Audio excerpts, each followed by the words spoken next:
Hello and welcome back to the channel centre for social studies. मैं हूं जतिन और मैं आज आप लोग को एमसीक्यू वापस जो हमारी सीरीज चल रही है वो कंटिन्यू करने जा रहे हैं हम लोग। अभी फ़िलहाल हम लोग चैप्टर 6 करने जा रहे हैं। लाइफ प्रोसेसेस है क्लास 10th का। लास्ट हमने चैप्टर 2 के बारे में किया था। फ़िलहाल हम लोग पहले थ्योरेटिकल चैप्टर कवर करते हुए चलेंगे। तो सबसे पहला क्वेश्चन आप यहाँ पे देख सकते हैं, which of the following are energy foods. इनमें से कौन सा एनर्जी फूड है? ऑप्शंस देख लेते हैं। A carbohydrates and fat, B protein and mineral salts, C vitamin and minerals, D water and roughage. तो यहाँ पे ये इतने सारे इधर ऑप्शन आपको देखने को मिल रहे हैं, बट सबसे ज़्यादा जो आपको पता होना चाहिए, मेरा कहने का मतलब है, एक मिनट में यहाँ पे कलर चूज कर ले रहा हूँ। हाँ, तो अगर आप देखें कि एनर्जी सबसे ज़्यादा किससे मिलती है फूड में, तो देखिए प्रोटीन मिनरल ये सब बॉडी बिल्डिंग, मतलब body building in the sense कि आपके बॉडी को बिल्ड करते हैं। बाकी जो एनर्जी आपको प्रोवाइड करते हैं ताकि आप कोई काम कर सकें, आप वर्क परफॉर्म कर सकें, वो आपके कार्बोहाइड्रेट एंड फैट होते हैं। तो ये वाला, ये ऑप्शन आपका है, carbohydrate and fat. Second question है, in which mode of nutrition an organism derives its food from the body of another living organism without killing it. उसको मारता नहीं है, मतलब उसके ऊपर डिपेंड होता है और उससे अपना फूड डिराइव करता है। तो ऐसा कौन सा रिप्रोडक्शन होता है, सॉरी ऐसा कौन सा न्यूट्रिशन होता है, मोड ऑफ न्यूट्रिशन? तो पैरासिटिक न्यूट्रिशन जो होता है, अभी ऑप्शंस में आपको, चलो पहले ऑप्शन ही पढ़ लेते हैं। A saprotrophic nutrition, saprotrophic, B parasitic, C holozoic and D autotrophic. तो देखिए, सबसे पहले अगर हम इसकी डेफिनेशन पर ही जाएं कि उसको किल नहीं करता और उससे अपना फूड डिराइव करता है, तो वो पैरासिटिक न्यूट्रिशन होता है। जिसके ऊपर वो डिपेंड होता है वो उसका होस्ट होता है, बदले में उसको वो कुछ नहीं देता, सिर्फ उससे अपने फूड डिराइव करता है, तो उसको पैरासिटिक न्यूट्रिशन कहते हैं। बाकी सेप्रोट्रॉफिक क्या है, होलोजोइक क्या है, ऑटोट्रॉफिक क्या है, इनके बारे में भी हम डिस्कस कर चुके हैं इस चैप्टर की वीडियो में, आप जाकर चैनल पर चेक कर सकते हैं। तो यहाँ पे इसलिए हम ज़्यादा टाइम ना लेते हुए अपना क्वेश्चन को सॉल्व कर रहे हैं। Third is the mode of nutrition found in fungi is. Fungi या फंगी में जो मोड ऑफ न्यूट्रिशन होता है वो कौन सा होता है? तो देखिए, जो फंगस होती है वो कैसे ग्रो करती है, वो डेड और डिकेइंग मैटर पे ग्रो करती है, वहां से अपना न्यूट्रिएंट लेती है। तो ऐसे मोड ऑफ न्यूट्रिशन को कहते हैं सेप्रोट्रॉफिक न्यूट्रिशन, और इनको कहते हैं सेप्रोट्रॉफ्स। तो इसका आंसर क्या जाएगा? डी। तो आगे बढ़ते हैं। Fourth is roots of the plants absorb water from the soil through the process of. Plant roots जो हैं वो किस तरीके से वाटर जो है सॉइल सॉइल से एब्जॉर्ब करती हैं? Through the process of osmosis. Osmosis होता है वहां पर high concentration to low concentration जो होता है वाटर का, बिकॉज सॉइल में ज्यादा है रूट्स में कम है, तो इसलिए तो ये ऑस्मोसिस प्रोसेस है। आपको सारा जो है ये चैनल, ये नॉर्मल जो डेफिनेशंस हैं, ये थ्योरेटिकल चैप्टर है लाइफ प्रोसेसेस। इसको अगर आप जो नॉर्मल चैप्टर पढ़ लेते हैं, डेफिनेशन क्लियर कर लेते हैं, हमारे चैनल पर इसके वीडियो अवेलेबल हैं, अगर वो आप देख लेते हैं तो इनमें करने में कोई दिक्कत नहीं आएगी। Fifth question is the site of photosynthesis in the cells of a leaf is. Photosynthesis कहाँ होता है? हर बच्चे को पता है, बचपन से पढ़ते आ रहे हैं कि ये कहाँ पर होता है, क्लोरोप्लास्ट में।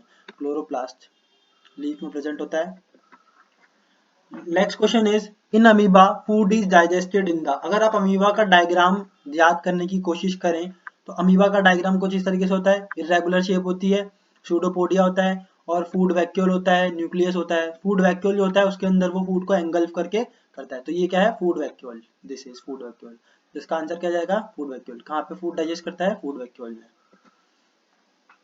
Seventh question is, which of the following events in the mouth cavity will be affected if salivary amylase is lacking in the saliva? देखिए, सलाइवा होता है जो हमारे मुंह में जो लार होती है, उसमें सलाइवरी अमाइलेज एक एंजाइम होता है, ठीक है। अब जैसे कि आपको नाम है अमाइलेज, अमाइलेज क्या करते हैं? अमाइलेज जो है वो स्टार्च को ब्रेक डाउन करते हैं, और ये सलाइवरी अमाइलेज है, दैट मीन सलाइवा में पाया जाता है। तो अगर ये वहां पर मतलब लैक हुआ, वहां पर इसकी कमी हुई, तो माउथ कैविटी में, मतलब जो मुंह में अगर ये कम हुआ तो क्या फर्क पड़ेगा, किसको ये जो है अफेक्ट करेगा? तो मैंने आपको अभी बताया कि स्टार्च ब्रेक नहीं हो पाएगा, क्योंकि स्टार्च ब्रेक के लिए होता है अमाइलेज। तो इसका कौन सा ऑप्शन जाएगा? इसका ऑप्शन जाएगा आपका first, starch breaking down into sugars. बाकी ऑप्शंस पढ़ने की जरूरत नहीं है। अगर आपको सीधा पॉइंट टू पॉइंट इनके मतलब पता है कि क्या करते हैं। Which region of the alimentary canal absorbs the digested food. देखिए एलिमेंट्री कैनाल जो है वो क्या है, small intestine, stomach, large intestine और भी बहुत सारे पार्ट्स हैं, बट कौन सा पार्ट जो है वो एब्जॉर्प्शन करता है। तो हमें अगर याद हो तो एब्जॉर्प्शन में विलाय जो होते हैं, छोटे छोटे फिंगर लाइक प्रोजेक्शन, वो हेल्प करते हैं, ठीक है। तो वो कहाँ प्रेजेंट होते हैं, वो होते हैं आपके स्मॉल इंटेस्टाइन में, तो वहां पर आपका एब्जॉर्प्शन होता है। जिसका ऑप्शन जाएगा आपका B, small intestine. Next question is the contraction and expansion movement of the walls of the food pipe is called. जो कॉन्ट्रैक्शन और एक्सपेंशन का जो मूवमेंट होता है फूड पाइप का, इसको ये एक डेफिनेशन है कि contraction and expansion movement of the walls of the food pipe is called peristaltic movement. जब कभी ध्यान दिया हो, जब हम खाना खाते हैं तो मैं उस समय हमारी जो हमारे थ्रोट होता है वहां पे जो फूड पाइप है उसकी मूवमेंट कुछ अलग तरीके की होती है, पेरिस्टाल्टिक मूवमेंट कहते हैं उसको। कॉन्ट्रैक्शन होती है और साथ साथ एक्सपेंशन होती है, सिमिल्टेनियसली दोनों परफॉर्म होते हैं। Next question is when a few drops of iodine solution are added to rice water the solution turns blue black in color। देखिए राइस वाटर पर अगर आपने आयोडीन सॉल्यूशन डाला तो वो ब्लू ब्लैक कलर ले लेता है। ये क्या दिखाता है आपको कि राइस वाटर में ऐसा क्या है। अगर हम अपनी पुरानी क्लासेस का थोड़ा सा याद करें, रिकैप करें, या फिर इसी जो हमारा चैप्टर 6 है इसको अगर हम रिकैप करें, तो जब पोटैटो में भी हम करते हैं ये वाला टेस्ट, जब आयोडीन डालते हैं तो ब्लू ब्लैक कलर आता है, और वो क्या शो करता है कि उसमें क्या प्रेजेंट है। करेक्ट, एकदम स्टार्च प्रेजेंट है। क्या प्रेजेंट है, स्टार्च। तो इस स्टार्च की प्रेजेंस को चेक करने के लिए एक छोटा सा एक्सपेरिमेंट होता है। Next question is the exit of unabsorbed food material is regulated by. अब जो अनएब्जॉर्ब्ड फूड मटेरियल है, जो कि वेस्ट मटेरियल आप कह सकते हैं, तो वो किस से रेगुलेट होता है। देखिए एनएस तो हमारा लास्ट पार्ट है, मतलब एनएस जिससे वो बाहर जो है वो एग्जिट करेगा, बट रेगुलेट किसके हेल्प से होगा, वो होता है एनल स्फिंक्टर, जो कि एनएस के मतलब एनएस के पास प्रेजेंट होता है। अब मैंने आपको बताया था इस चैप्टर के वीडियो में कि स्फिंक्टर जो होता है वो एक फ्लैप लाइक स्ट्रक्चर होता है। अगर मैं आपको थोड़ा हिंदी में बताऊं, थोड़ा याद करने की, तो ढक्कन टाइप स्ट्रक्चर होता है जो कि इस तरीके से ओपन और क्लोज होता है, तो ये रेगुलेशन करवाता है अनएब्जॉर्ब फूड मटेरियल की। ऐसे ही स्फिंक्टर जो है वो आपके थ्रोट में भी प्रेजेंट होता है, जो कि फूड पाइप और जो आपका विंड पाइप है दोनों को ऊपर कंट्रोल करता है। अब अगर आप बोलते हैं तो वो आपके फूड पाइप को कवर कर लेगा, अगर आप खाना खाते हैं तो आपके वो विंड पाइप को कवर कर लेगा। इसलिए बोलते हैं कि खाते समय बोलना नहीं चाहिए, अदरवाइज क्या होगा कि जो खाना है वो आपकी विंड पाइप में चले जाता है और फिर अटक जाता है खाना, जिसकी वजह से थोड़ा सा मतलब खांसी हो जाती है, धक्का लग जाता है। तो यहाँ पर मैंने को क्या स्फिंक्टर क्या होता है वो बताया, और अनएब्जॉर्ब फूड मटेरियल जो है वो एनल स्फिंक्टर से रेगुलेट होता है। तो यहाँ तक उम्मीद करता हूँ समझ में आ गया होगा अच्छे से। Next question is what are the products obtained by anaerobic respiration in plants. देखिए प्लांट्स की बात हो रही है और एनारोबिक रेस्पिरेशन है, तो एनारोबिक रेस्पिरेशन में प्रोडक्ट्स क्या होंगे। तो यहाँ पर अगर देखिए लैक्टिक एसिड एनर्जी, ये तो होता है ह्यूमन बॉडी में, ये मैंने आपको बताया था इस चैप्टर में। Carbon dioxide, water plus energy. देखिए कार्बन डाइऑक्साइड और वाटर, वाटर नहीं होता, वाटर आपको पहले स्टार्टिंग में चाहिए होता है, ठीक है, तो ये एरोबिक कंडीशन में जाएगा। बाकी ethanol, carbon dioxide and energy, C is correct. यहाँ पर देख सकते हैं इथेनॉल, कार्बन डाइऑक्साइड और एनर्जी, क्योंकि एनारोबिक रेस्पिरेशन है तो कार्बन डाइऑक्साइड यहाँ पे प्रोडक्ट के रूप में फॉर्म होगा, और प्लांट है तो इथेनॉल आएगा। The breakdown of pyruvate to give carbon dioxide, water and energy takes place in. अच्छा पायरुवेट का ब्रेकडाउन हो रहा है और क्या हो रहा है, कार्बन डाइऑक्साइड आ रही है, वाटर और एनर्जी, ये जो है प्रोडक्ट है। अब देखिए एनर्जी मिल रही है, हमें पता है कि जो एनर्जी जो होता है मतलब कि एनर्जी हाउस ऑफ सेल हम किसको बोलते हैं, माइटोकॉन्ड्रिया को। तो एनर्जी वहां पे फॉर्म हो रही है, तो आपको एनर्जी कहाँ से मिलती है, माइटोकॉन्ड्रिया से। तो ये कहाँ पे रिएक्शन होगी, ये कहाँ पे होगा ब्रेकडाउन, माइटोकॉन्ड्रिया में। तो इसका ऑप्शन जाएगा B, that is mitochondria. Next is glycolysis process occurs in which part of the cell. Glycolysis कहाँ पे होता है, तो जैसा कि हम जानते हैं कि जो most of the cellular activities हैं वो हमारे साइटोप्लाज्म में परफॉर्म होती हैं, तो glycolysis is one of those activities जो कि साइटोप्लाज्म में होती हैं परफॉर्म। साइटोप्लाज्म क्या होता है, जो सेल का जो फ्लूइड पार्ट होता है, जो फ्लूइड पार्ट होता है सेल का, उसको साइटोप्लाज्म कहते हैं। तो ग्लाइकोलिसिस आपका साइटोप्लाज्म में परफॉर्म होता है। मैंने जो बोला आपको कि बेसिक्स है, चैप्टर के नोट्स के अकॉर्डिंग अगर आप चलेंगे तो तुरंत के तुरंत इसके एमसीक्यू हो जाएंगे। और इस बार मैंने इसमें एमसीक्यू भी ज्यादा डाले, मैं अभी तक 20 एमसीक्यू दे रहा था, इस चैप्टर में 25 एमसीक्यूज है, क्योंकि प्लांट और ह्यूमन को दोनों को कवर करना था। अच्छा, name the substances whose build up in the muscles during vigorous physical exercise may cause cramps. जब ज्यादा फिजिकल एक्सरसाइज कर लेते हैं और क्रैम्प्स जिसकी वजह से आ जाते हैं, तो क्या प्रोडक्ट फॉर्म होता है जो बॉडी में, मसल्स में। अभी आपको 2-3 क्वेश्चन पहले बताया था कि लैक्टिक एसिड की फॉर्मेशन हो जाती है जिसकी वजह से ये होता है, और ये मैंने आपको वीडियो में बता रखा है इस चैप्टर की। तो लैक्टिक एसिड फॉर्म हो जाता है जिसकी वजह से जो क्रैम्प्स आ जाते हैं मसल्स में।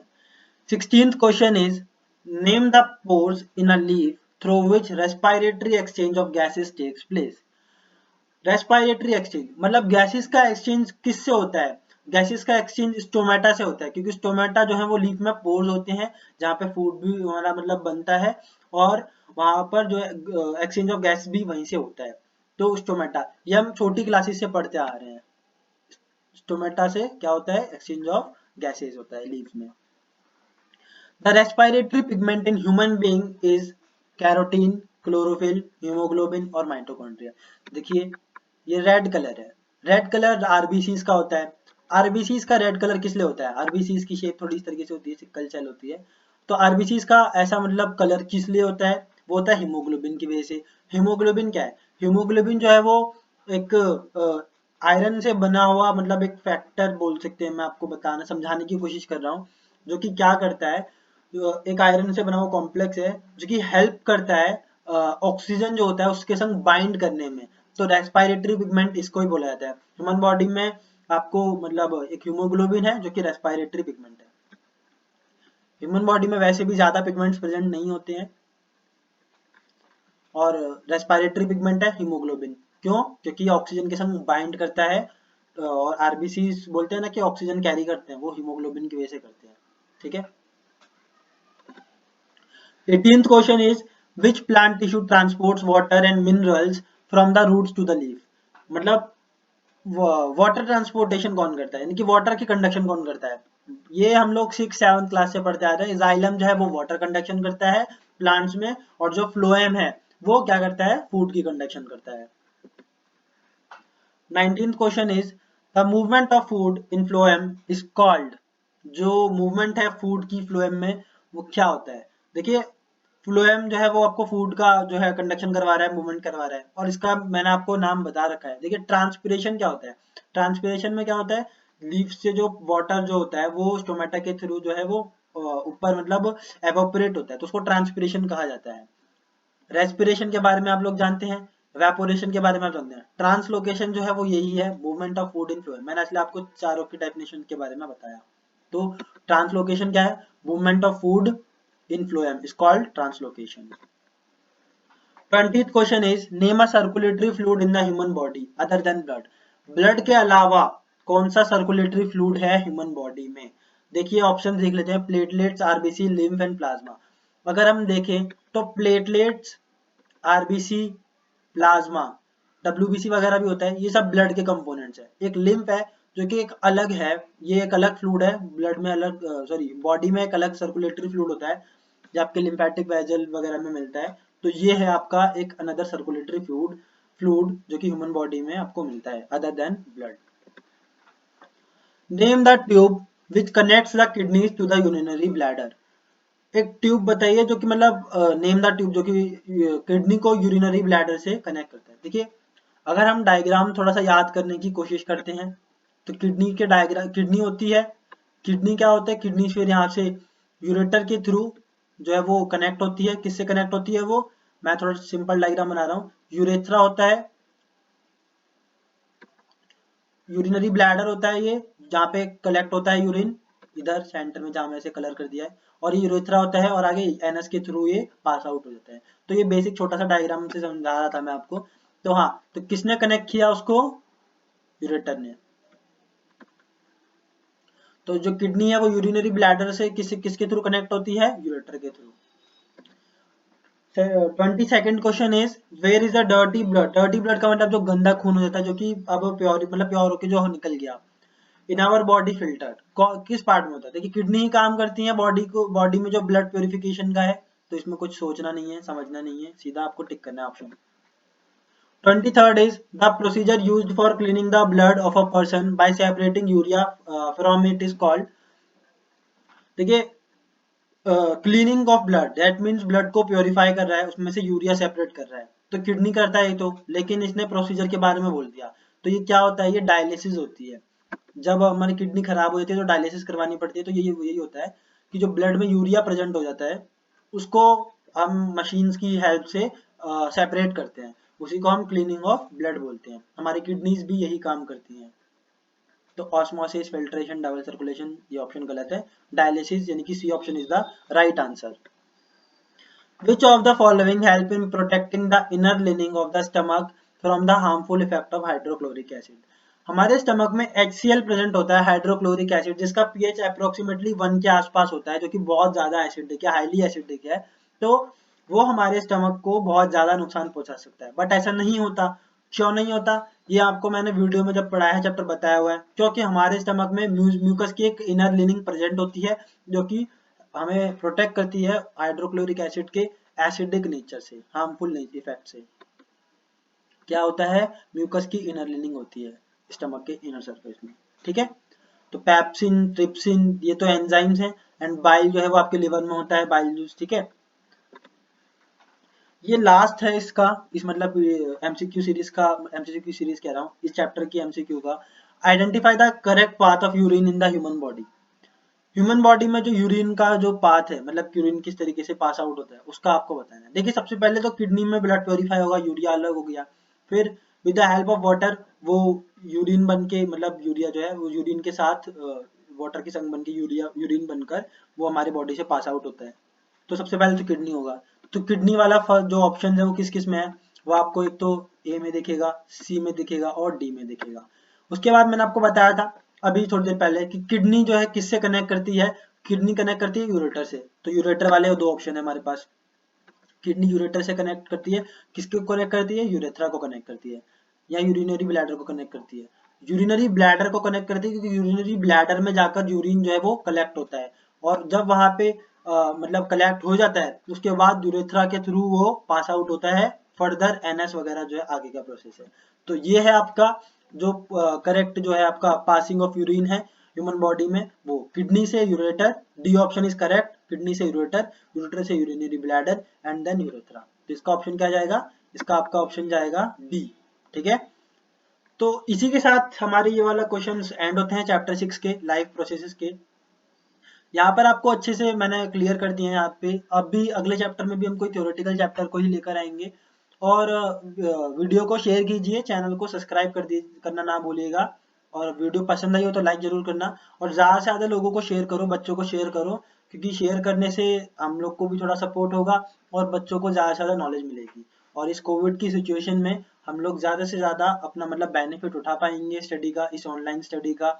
और इस बार आप लोग वैसे भी 10th क्लास में है, जो कि बोर्ड होता है, अब चाहे वो बोर्ड हो या होम बोर्ड हो, तो आपको बहुत ज़्यादा इससे हेल्प मिलेगी। तो इसलिए मैं आपसे कह रहा हूँ कि आप लोग शेयर कीजिए, चैनल को सब्सक्राइब नहीं कराए तो कर दीजिएगा। बाकी थैंक यू।